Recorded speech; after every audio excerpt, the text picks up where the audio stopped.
The morning had started like any other. Claire adjusted the straps on her coffee-stained apron, tugged her hair into a loose bun, and pushed open the fogged glass door of Rosie's diner, the same as she had every day for the past 5 years. The smell of bacon and burnt coffee grounds clung to the air like a familiar old coat.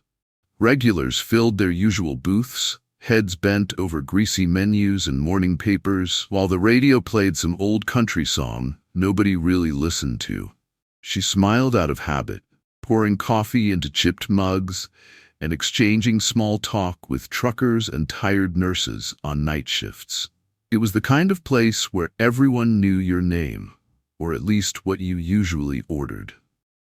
Claire liked the routine. It made the ache in her chest feel manageable. But everything shifted when the bell above the door chimed for the 4th time that morning. He shuffled in slowly. A man, tall but hunched as if gravity had been punishing him for too long. His clothes were layered, wrinkled, and dirt-stained. His coat sleeves were frayed, and a wool cap sat crooked on his head. No one said anything, but Claire could feel the judgment thicken the air like smoke. One woman clutched her purse tighter. Another whispered behind her coffee. Claire just stared. It wasn't his clothes. It wasn't the way his shoes looked 2 sizes too big. It was his eyes. They were tired, cloudy with the weight of untold stories, but kind. The exact same kind her father used to have, back when he'd sit at the end of her hospital bed after her surgeries as a child, promising everything would be okay. Her father had passed away 7 years ago. But for a moment in that crowded diner, Claire could have sworn he walked back through the door. Her breath caught. Her fingers tightened around the coffee pot. The man chose the back corner booth, the one by the window where the sun warmed the vinyl seat just right. He didn't ask for anything, didn't meet anyone's gaze, just sat down, folded his hands neatly in front of him, and stared out the window. Claire walked over, cautiously. "Coffee?" she asked softly. He looked up just for a second and nodded. His face, worn, wind-chapped, maybe 50, maybe 60, it was hard to tell. But the moment he nodded, she saw it again. The same quiet dignity her dad had when he didn't want anyone to worry. The same way he used to downplay pain with a half-smile and a tired shrug. Claire poured the coffee and set it down. "It's on the house," she said before he could reach into his coat pocket. He blinked. "You don't have to." "I know," she interrupted gently, "but I want to." He gave a small, grateful nod. No more words. From the counter, she saw other waitresses whisper. The manager glanced over, frowned, then turned back to his inventory sheets. But Claire didn't care. Something about that man pulled at her, like a thread she wasn't ready to let go of. Maybe it was grief, maybe guilt, or maybe it was just that in a world that often looked the other way, her heart still recognized a familiar kind of pain. That morning, Claire didn't just serve coffee. She served memory. She served compassion. And without even knowing it, she started a story that would change her life forever. It didn't take long for people to start noticing. The man returned 2 days after that first cup of coffee, then again 2 days later, then 3 mornings in a row. And each time Claire brought him something warm, eggs and toast, a bowl of oatmeal with cinnamon, or just a thick slice of buttered bread and a refill of coffee. He never asked for it, she never made a show of it. But others noticed. They always do. "Beating strays now?" Marcy, one of the other waitresses, whispered one morning as she passed Claire by the counter. Claire didn't respond. She just kept pouring coffee into the chipped mug and added an extra sugar packet. He liked 2, never asked, but she noticed. Customers began murmuring too. Not all of them, but enough. One man in a suit leaned toward the woman across from him and said loudly, "This place is starting to feel like a shelter." Claire heard him. So did the man in the corner booth. He didn't flinch, just kept his eyes on the window, hands folded neatly in his lap. The whispers grew louder. Mark, the diner's manager, wasn't a bad guy, just practical. Always watching the bottom line, always worrying about Yelp reviews and napkin inventory. That Tuesday, as the breakfast rush ended and Claire was stacking syrup bottles, he called her into the office. The office was the size of a walk-in closet, cluttered with receipts, faded posters, and the smell of old grease. Mark didn't look up when she entered. "I've been getting feedback," he started, fingers tapping against his calculator. "About the guy in the corner." Claire didn't say anything. "I get it. You've got a big heart," he continued, eyes finally meeting hers. "But you can't keep giving away food like this, not without permission. This isn't a charity." "I'll pay for his meals," Claire said quietly. "Take it from my tips." Mark blinked. "From your tips? Claire, you barely make rent. You're still on that payment plan for your car, right?" "I'll manage. One breakfast a few times a week isn't going to kill me." He sighed, rubbing the back of his neck. "Fine. But if this starts affecting your service, or he causes any trouble, it stops. Understood?" She nodded. Understood. That night, Claire sat alone in her apartment, still wearing her apron, still thinking about what people said. She thought about how the man barely spoke, how he always said thank you with a quiet nod, how he always left the booth cleaner than most paying customers. She reached for the old wooden box on her bookshelf, scratched and weathered from years of being moved from place to place. Inside were the few things she'd kept after her father died: his watch, a faded photo of them fishing, and a note in his handwriting on the back of an envelope. She unfolded it. "Give, even when you have little. It matters more than you think." She closed her eyes and held the paper against her chest. The next morning, she made him scrambled eggs with extra cheese. She paid for it herself. He looked surprised when she placed the plate down. His eyes flicked to hers. "Thank you," he said, barely above a whisper. "You're welcome," she replied. "Eat while it's hot." He ate slowly, as if he didn't quite trust the food to stay. Claire watched from behind the counter as she wiped down a menu. He didn't look at anyone else. Just the plate. Just the window. A week later, Kathy, the senior waitress, tough as nails, always with a cigarette tucked behind her ear, cornered Claire in the kitchen. "Look, I know you think you're doing something noble," she said, arms crossed.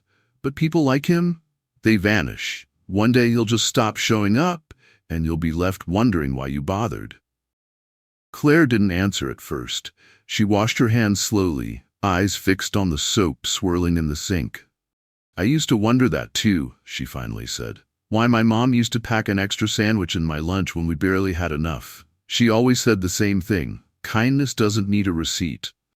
Kathy frowned. "Doesn't mean you won't get burned." "I'd rather get burned than go cold," Claire said softly. Days turned into weeks. Claire kept feeding him. The man never asked for seconds, never lingered too long, never made a scene. He came, he ate, he left. And always, always, with a polite nod and the same quiet thanks. One rainy Thursday, he left a folded paper napkin behind with a single word written on it: "Grateful." Claire folded it and tucked it in her apron pocket. That night, she added it to the wooden box. By now, most of the staff had stopped commenting. Marcy still rolled her eyes but said nothing. Mark kept an eye on things but hadn't brought it up again. Only Kathy would give Claire a quiet look some mornings, like she was waiting to be proven right. But Claire didn't care anymore. She'd started recognizing small things. The way the man looked up when someone dropped a tray, ready to bolt. The way he never sat with his back to the door. The way he winced when a kid laughed too loud. Something in him was broken, but something in him was still holding on. And Claire, she recognized that too well. On a cold Friday morning, just before Christmas, the man didn't come. Claire waited, made as usual: black coffee, scrambled eggs, and 2 slices of toast. She placed it at the booth in the corner anyway, kept looking at the door. By noon, the plate was cold. "He's gone," Kathy said flatly. "They always leave." Claire said nothing, just quietly boxed up the food and took it home. That night, she sat on her bed, holding the napkin with the word grateful on it, turning it over in her hands like it might say something more. She didn't know why she felt the way she did. Why did a stranger's absence make her chest feel hollow? Why did she still look toward the booth every time the bell rang? But something told her the story wasn't over. Not yet. The booth sat empty. It was a small thing, really, just an empty seat in a quiet diner. But to Claire it felt like a missing heartbeat. She had woken up early that morning, same as always, tied her apron on, brewed the coffee, and cracked the eggs just the way he liked. 2 slices of toast, crust still on. Black coffee, 2 sugars. She placed it all carefully on the table in the corner, where the morning light always hit just right. And then she waited. 7:15, 7:30. No one walked through the door. By 8, she was wiping down the counter for the second time, pretending not to glance at the entrance every few minutes. Kathy gave her a look but said nothing. Marcy smirked, but for once kept her comments to herself. Maybe he's just late, Claire told herself. Maybe he's sick, or cold, or tired. But when she boxed up the untouched plate and placed it in the cooler, her hands trembled just a little. The next day, she made the same meal again, set it down at the same table. The booth is still empty. She didn't stop. Day after day, she repeated the quiet ritual, prepared the plate, waited, cleaned it up. People started noticing. Feeding the invisible man again? Marcy said one morning, laughing to herself. Claire didn't answer. He's probably long gone, someone muttered at the counter. These guys, they move. That's what they do. Even Kathy, who had always been quiet about it, pulled Claire aside after the lunch rush. Touch. You're allowed to stop, you know. You did more than enough. Claire shook her head. I'm not doing it because I think he'll come back. I'm doing it just in case. At home that night, Claire sat in silence. She didn't bother turning on the TV. The light above the stove buzzed faintly. Outside, the wind tapped against the glass like knuckles on a door. She reached for the old wooden box on her bookshelf, the one she hadn't opened in years. Inside were the things that mattered most. A photograph of her father in his army uniform, smiling in the desert sun, a silver pocket watch that no longer ticked, and a folded napkin. She opened it slowly. Grateful. That one word, written in strong, uneven letters, had once filled her with something she couldn't quite name. Hope, maybe, recognition, connection. But tonight it felt distant, faint, fragile. The questions came soft and poisonous. Was I wrong? Did I imagine his kindness? Was he just using me? The voices of others echoed inside her mind. Attention seeker. Naive. You got played. And somewhere, deep down, a sharper thought surfaced. Maybe you were feeding a ghost. The final blow came on a Thursday. Someone had taken a picture of the untouched plate on the booth. It showed up on a Facebook group later that day. The caption read, Rosie's Diner, now serving imaginary friends. Still charging for eggs, though. Claire saw it while on break. The comments stung worse than she expected. All for show. Some people just want to feel like saints. Bet she's trying to go viral. No one knew her, but they had decided what she was. She turned off her phone and didn't turn it back on for the rest of the week. The next morning, she didn't prepare the plate. She walked into the diner, put on her apron, and moved through the motions like a ghost in her own skin. The booth looked cold and bare. She kept glancing at it just once, twice. Then she forced herself to stop. Mark asked if she was okay. She nodded, said she was tired. But tired wasn't the word for it. Unseen, uncertain, unmoored. That night she stood at her kitchen sink, staring out into the darkness. She thought of all the moments she had chosen kindness, and how many of them had gone unanswered. She thought about the word grateful, and wondered if maybe she had invented the whole thing, turned a stranger into a story because she needed it to mean something. But just as she was about to go to bed, she turned back. Pulled out the eggs, toasted the bread, wrapped it all up, just in case. By the 10th day, no one said anything anymore. The booth was always clean, and the plate was always full. Claire left it there until 8:30, then quietly packed it up and took it home. Sometimes she ate it. Most times she didn't. She no longer looked to the door. She no longer waited. But she still made the meal. Because if, by some wild chance, he ever came back, she wanted him to know someone remembered. It was a quiet morning, colder than usual. Claire didn't prepare the usual breakfast that day. For the first time in nearly 3 weeks, she didn't crack the eggs or butter the toast. She didn't pour the coffee or set out the napkin. There was no note, no plate, no quiet hope waiting in the corner booth. She had stopped waiting. The seat remained empty as it had for 17 mornings in a row. It was just a booth now. Nothing more. Claire focused on the tasks in front of her. Wiping menus, pouring coffee, offering polite smiles that didn't quite reach her eyes. She didn't glance at the door anymore. She had trained herself out of it. She didn't want to hope again. But at 8:27 a.m., a sound cut through the hum of breakfast conversation. A deep, low hum, different from the usual rumble of pickup trucks or rusty sedans. This was sleek, polished. She looked up just in time to see a black BMW glide silently into the parking lot. It didn't belong here. It was the kind of car you only saw in magazines or on the other side of security gates. Tinted windows, glossy finish, chrome wheels that caught the winter light. The door opened. A tall man stepped out, dressed in a dark wool coat, leather gloves, and polished dress shoes. Clean-shaven, hair neatly combed. He looked like he belonged in a boardroom, not a diner tucked between a gas station and a laundromat. But it was his eyes. Claire's heart stopped. Those eyes. The same tired, kind eyes that had once looked up at her from behind a chipped coffee mug. The same man who had eaten her eggs in silence, who had thanked her with a whisper, and left without ever asking for more. It was him. The bell above the door jingled as he stepped inside. Conversation died. Forks froze midair. People looked up from their plates, sensing something unusual.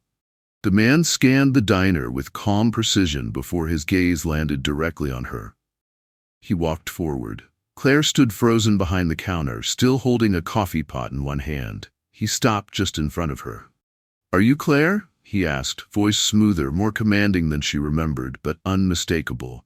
She nodded slowly, her lips parting. "Yes." He gave a small smile and reached into his coat pocket. Claire flinched. She didn't know why, but he simply pulled out a familiar piece of paper.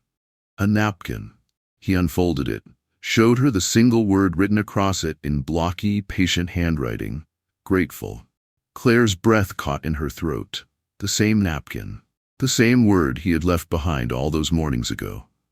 And then he said softly, "My name is Gregory Miles." Her hands trembled. She knew that name. Everyone knew that name. Gregory Miles, tech magnate, billionaire, founder of Miles Tech, one of the most powerful and private entrepreneurs in the country. His face had been on Forbes, on the cover of Time, in TED Talks, and on Wall Street panels. This couldn't be real. She stared at him, trying to reconcile the image of the man who had once quietly sipped her coffee with the man now standing before her in a $1,000 coat and Italian shoes. I don't understand," she said finally. He nodded. "I know. Would it be all right if I explained?" Claire set the coffee pot down before her shaking hands betrayed her. "Please." Gregory took a seat at the corner booth, the one he'd always used, and gestured for her to sit across from him. She did, slowly, heart pounding. "I've spent the last 20 years building things," he began. "Companies, empires, some would say. And somewhere along the way, I lost track of who I was. Everyone around me wanted something. Everyone had a price. Every favor had a string attached." He looked down at his hands, then back at her. "I stopped trusting people." He paused. "So I left. I took a break. No money, no credit cards, no phones. I dressed down, lived on the street, and walked across cities. I needed to see if there was anyone left in the world who would treat me like a human being when they thought I had nothing." He looked at her with quiet intensity. You were the only one who did. Claire blinked fast, fighting the sting in her eyes. I just gave you breakfast, she whispered. Gregory shook his head gently. You gave me dignity. You didn't ask for my name. You didn't expect gratitude. You didn't treat me like a project or a problem. You just gave. He reached into his coat again and placed a white envelope on the table. She hesitated, then opened it. Inside, a check. $250,000. Claire's breath hitched. She stared at it like it might catch fire in her hands. I can't, she began. You can, Gregory said, and you will. It's yours. Use it to go back to school, or buy a home, or do nothing. You already earned it. Claire felt the tears slipping down her cheeks. I didn't do it to be rewarded. I know, he said quietly. That's why you deserve it. By now the entire diner had fallen silent. Every ear was tuned to the table in the back. Marcy had stopped wiping down the counter. Kathy stood with a notepad still in her hand. Mark had stepped out from the office, lips parted in stunned disbelief. Gregory stood. He turned to the room. I know some of you judged this woman, he said, laughed at her, called her naive. But let me tell you this, she's the reason I believe in people again. He paused, his voice growing firmer. Claire fed a stranger because she could. She gave when no one was watching. She did what most people forgot how to do. She saw someone. And I'm here because she reminded me what humanity still looks like. He turned back to her. I'm also investing in this diner, renovating it, expanding it, but I won't do it without your help. I'd like you to co-own it with me, if you're willing. Claire stared at him, stunned. I don't know how to run a business, she said, dazed. He smiled. You already know how to run a place that makes people feel like they matter. That's better than business school. A silence, and then applause. Not polite clapping, but full, real, heartfelt applause from every table in the room. Claire sat there, still holding the check, eyes wide with disbelief and awe. And for the first time in a long time, she didn't feel like a waitress or a charity case or a woman just getting by. She felt seen. She felt real. As Gregory turned to leave, he looked back at the booth where it had all started. He gave a small nod. Funny, he said, how a cold booth and a warm breakfast can change a man's life. Claire smiled through her tears. Funny how feeding a stranger healed something I didn't even know was broken. A week passed. The diner looked different. Not entirely new, just fresher. The walls had been repainted, soft cream with teal trim that echoed Rosie's original colors. The booth cushions were replaced, but the layout stayed the same. And the same old bell above the door still jingled every time someone walked in. Claire stood behind the counter, refilling the sugar holders. Her apron was newer now, crisp and clean, but she wore it the same way, loosely tied at the back, sleeves rolled up, hair in a loose braid. A small silver pin in the shape of a heart sparkled just above her name tag, a gift from one of the regulars. But the most noticeable change sat in the far right corner of the diner. The booth. His booth. The vinyl had been reupholstered. The table refinished to a soft mahogany sheen. Above it, framed and centered on the wall, was a wooden plaque. In honor of those who give without expecting. The booth of gratitude. And right beneath it, neatly mounted behind glass, was the napkin. The one that simply said, grateful. Claire's days hadn't changed much in rhythm, but everything felt new, lighter, more grounded. Her walk had a purpose now, not just routine. Her smile reached deeper. She'd used a portion of the money Gregory gave her to finally pay off the medical bills from her mother's last hospital stay. Another portion went straight into her long-forgotten dream. She re-enrolled in night classes at the local college to study nursing. She still remembered the feeling of sitting in class with a borrowed textbook and second-hand pen. And now, 10 years later, she was back. And yet she never stopped working at the diner. When asked why, she'd just shrug and say, some places are more than buildings. But it wasn't just the building. It was what had started happening inside it. On the left side of the counter, just beside the register, was a small wooden box labeled "Feed Someone Today. Pay it forward." It was Mark's idea, though he said Claire inspired it. The sign beneath the box explained, "Want to help someone eat today? Leave what you can. We'll turn it into meals for those in need." Every morning, Claire checked the envelope beneath the drawer and counted what was left behind, sometimes coins, sometimes large bills. A single mother once dropped in a $100 note with a sticky note attached. "Your story reminded me of who I was before the world hardened me. Thank you." Thanks to those contributions, Rosie's adopted a new policy: 50 free meals every day. No questions, no explanations, no shame, just food, hot, real, ready. And it didn't stop there. One of the local college students had filmed a short video about Claire's story. Just a simple voiceover, some photos of the booth, and a snippet from the news interview with Gregory Miles. It hit 10 million views in 3 days. Soon, the hashtag #FeedWithoutAsking flooded TikTok, Instagram, and Twitter. People from all over the country, New York, Detroit, Dallas, even abroad, started tagging Claire and Rosie in their own acts of quiet generosity. Some called it a movement. Claire didn't call it anything. She still showed up every morning at 6:30 and still poured coffee for the same truckers. Still, remember who liked extra butter and who couldn't have dairy? The only difference was, people looked at her differently now. Not with pity, not with curiosity, but with quiet respect. On Tuesday, Gregory returned. No cameras, no press, just him. He wore jeans, a navy sweater, and the same smile Claire remembered from that final morning.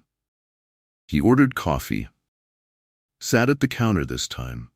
They didn't talk much at first, just small nods, the kind shared between people who had lived something larger than either of them could explain. Finally, Claire asked the question that had lingered at the back of her mind for weeks. "Why me?" Gregory stirred his coffee slowly. Then, without looking up, he said, "When I was 9, I used to sit outside diners like this, hoping someone would hand me a sandwich. Most didn't. Some did." He paused, but they all asked questions, wanted a story, a reason, proof I was worth helping. Claire listened in silence. "You were the first who didn't," he said softly, and I remembered what that felt like. To just be fed. Claire swallowed hard, her fingers curling around the coffee pot. "You weren't the first to feed me," he added, "but you were the first who didn't ask why I was hungry." That night, Claire wrote those words down in her notebook. She didn't know why. She just needed to keep them somewhere. A week later, during a quiet, rainy afternoon, Claire was closing up early. The last customer had left. She'd just flipped the closed sign when the bell jingled unexpectedly. Standing in the doorway was a boy, maybe 10 years old, soaked to the bone, shoes muddy, hair dripping. He didn't look scared, just hungry, quiet, like he'd learned to take up as little space as possible. Claire walked slowly toward him, her hands open, calm. He looked up at her and asked in the smallest voice, "Is this the place where people eat even if they don't have money?" Claire blinked and smiled. She stepped aside and held the door open wider. "Yes, sweetheart," she said. "It is." She led him to the booth. Not the booth, but one nearby. She brought him a towel, dry socks from the emergency drawer in the back, and a hot plate of pancakes with extra syrup. He ate quickly, eyes down, saying nothing. She poured him a glass of milk. He nodded. When he was done, she placed a napkin in front of him and handed him a pen. He looked up, confused. She smiled. "Just in case you want to say something." He paused, then wrote. Claire walked back to the counter and didn't read it right away. Not yet. She just folded it gently and slid it into her apron pocket. Because now she understood something that had taken her years to learn. Kindness doesn't need a thank you. It only needs to be passed on. The boy never told her his name. He finished the pancakes, drank the milk, wiped his mouth with the napkin she'd given him, and quietly slipped out the door before she could ask.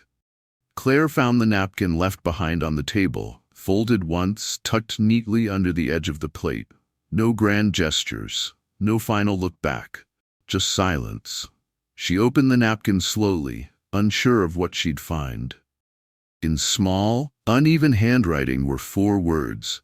It didn't feel lonely. That night, Claire stood alone in the diner, lights dimmed, chairs stacked. Rain whispered against the windows like a quiet hymn.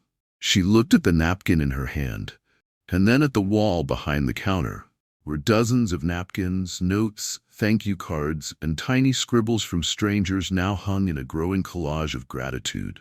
Each one was different. Each one was quiet, and none of them ever asked to be seen. Claire walked to the back booth, his booth, and sat down. For a long time she said nothing. Then she whispered, "I think you would have liked this, Dad." She smiled. "I used to think helping someone meant giving them answers, but maybe it just means showing up, over and over, without asking why." The next morning, the diner opened with its usual rhythm. Coffee brewing, eggs sizzling, the bell above the door chiming as familiar faces filtered in. But something had shifted. The town had changed. Maybe it was the news stories. Maybe it was the donations. Maybe it was the fact that people could no longer ignore what kindness looked like when it stood in front of them in an apron, holding a coffee pot. But mostly, it was her. That afternoon, a TV crew stopped by. Again, they asked Claire if she'd be willing to go on camera to talk about the Pay It Forward movement, about Gregory, about the impact. She smiled politely, then said something that would later be replayed millions of times across social media. "This story isn't mine. It never was. It belongs to every person who's ever sat alone at a table and hoped someone might notice. It belongs to the ones who give when no one's watching, and to those who keep giving, even after they've been ignored." She paused. "If you remember anything from this story, don't let it be about a billionaire or a waitress or a diner. Let it be about the power of a full plate and an open heart, and the courage to feed someone, even when you don't know their name." Weeks passed. The napkin wall grew. The Pay It Forward box filled faster than anyone could keep track. Tourists began visiting Rosie's just to sit in the booth, hoping to feel something that couldn't be explained in words. One morning, Claire found a single envelope under her apron. No return address. Inside was a small metal coin, gold-edged, engraved with the words, "True wealth is seeing what others overlook. GM." She ran her fingers over the letters and felt the weight of it. It was heavier than it looked, like it carried something more than metal. She smiled. And on a late Sunday afternoon, months after everything had begun, Claire found herself locking the front door of the diner after the last customer had gone. Just as she turned the key, a voice called out behind her. "Excuse me." She turned. A man, gray-haired, rough jacket, eyes kind and tired, stood at the curb. "I heard about this place," he said. "Someone told me. You serve folks even if they can't pay." Claire looked at him for a moment, then stepped aside. "Come in," she said. "You're right on time." No one ever remembered what the waitress's last name was. They remembered her smile, her apron, the way she poured coffee like it meant something, the way she spoke gently, even when the world shouted. They remembered the booth, the napkin. The movement began not with a headline, but with a plate of eggs and a nod. And maybe, just maybe, that's how the best stories live on. Not because everyone sees them, but because someone did.